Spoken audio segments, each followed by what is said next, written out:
students, welcome back to Miss Nita YouTube channel. In this video, Miss Nita gonna to talks about the recount text, okay? Next, for the purpose of our learning today, what are they? The first one is memahami mengenai teks pendek sederhana recount text, and for the second is mengamati fungsi sosial, struktur teks, and unsur kebahasaan recount text.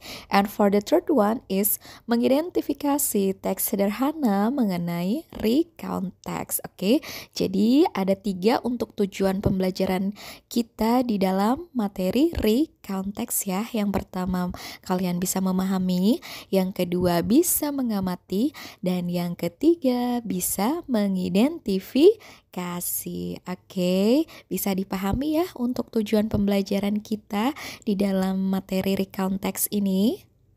Next, what we gonna learn this video? Okay, you have to learn. The first one is definition, for the second is the purpose, and for the third one is the language features. And for the next, Miss Nita has the quiz for you, and then you have to answer for the quiz.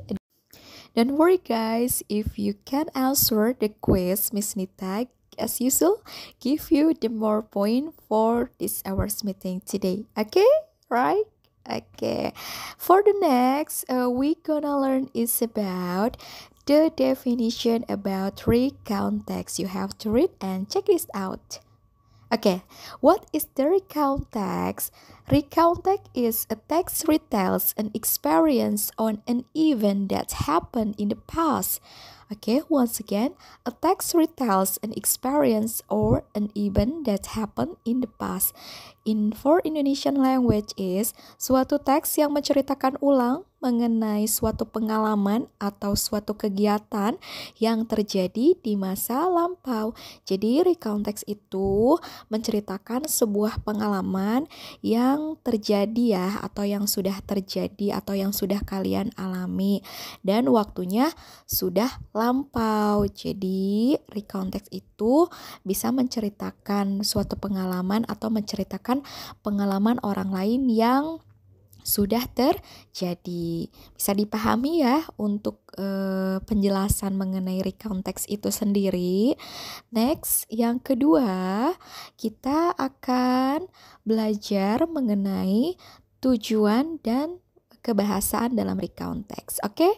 For the purpose of recount text is to entertaining or informing the readers, atau dalam bahasa Indonesianya adalah tujuannya yaitu menghibur si pembacanya. Jadi tujuan recount text itu untuk menghibur atau memberikan informasi kepada si pembaca.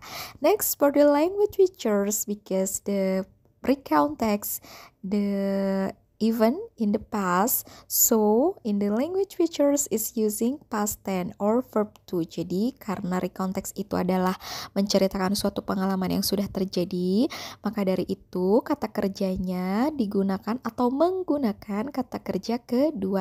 Jangan lupa kata kerja kedua itu bisa menggunakan regular ataupun irregular verb. Okay. Next, for the generic structure in the recount text has 3 kinds of that. The first one is orientation. Orientation is introducing the participant, place, and time. Jadi orientation itu memberitahukan siapa si subjeknya atau pelakunya, tokohnya, kemudian tempat dan waktunya. Next, for the event, describing series of event that happened in the past. Jadi event itu adalah rangkaian kegiatan yang terjadi ketika kalian menceritakan suatu pengalaman kalian ya.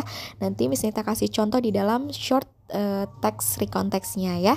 Next, for the reorientation is optional or stating personal comment. Dalam bahasa Indonesianya, reorientation itu adalah komen si penulisnya. Dia setelah berlibur atau menceritakan pengalamannya, apa yang dia rasakan ya. Bisa senang, bisa sedih, ataupun kecewa sesuai dengan si penulis yang merasakan setelah berlibur atau menceritakan suatu pengalamannya. Oke, bisa dipahami ya untuk generic structures dalam recount text. Okay, for the next, Miss Nita will show you about the short recount text. Okay, check this out. For the title is My Holiday. On January 2022, I went to Bandung. I visited Lembang Park Zoo with my family by car. Okay, this paragraph it is the orientation. Why? Because in the first paragraph to showing that the date, the place, and the time. Jadi untuk paragraf pertama ini menceritakan ada si tokohnya, ada si penulisnya, kemudian ada tempat dan ada waktunya ya. At 9 a.m., I arrived in there. First, I bought the ticket, then I walked to zoo area. I looked many animals in there, such as deer, elephants, bird, rabbit, and etc. Next, I bought carrots to feed this animal. At 12 p.m., I had lunch and Juhur prayed. Okay, for the second paragraph, it is called the event. Why? Because to showing the arrangement of the event. Untuk paragraf kedua ini adalah paragraf event ya. Kenapa? Di situ disebutkan at 9 a.m. I arrived in there, itu kegiatan pertama. And first I bought the ticket, itu kegiatan yang kedua. Then I walk, itu kegiatan yang ketiga. And I look many animals, itu kegiatan keempat. And at 12 p.m. itu kegiatan yang terakhir. Nah, jadi kenapa for the second paragraph is called the event, itu menceritakan suatu rangkaian kegiatan yang si penulis alami. Jadi event itu adalah kegiatan yang kalian alami pada saat kalian berlibur atau menceritakan pengalaman kalian. Oke. Next, after lunch and prayed, I went to home. It's a short and happy holiday. Okay, it is the showing the reorientation in the third paragraph. Why? Because in the third paragraph is showing the writer's comment ya. It is a short and happy holiday. Dia menyatakan bahwa di pernyataannya happy setelah berlibur. Okay, next for the quiz. Find verb to in the short text before minimal 3. Oke, jadi kalian tolong temukan kata kerja kedua di dalam teks yang tadi Miss Nita bacakan. Minimal 3 ya, tapi banyak kok kata kerja kedua yang Miss Nita ketik di dalam teks recount teks tadi. Oke, jangan lupa dijawab karena kuisnya is very easy. Oke. Hi there, congratulations, you have watched this explanation until finish. Thank you for really your attention. Wassalamualaikum warahmatullahi wabarakatuh.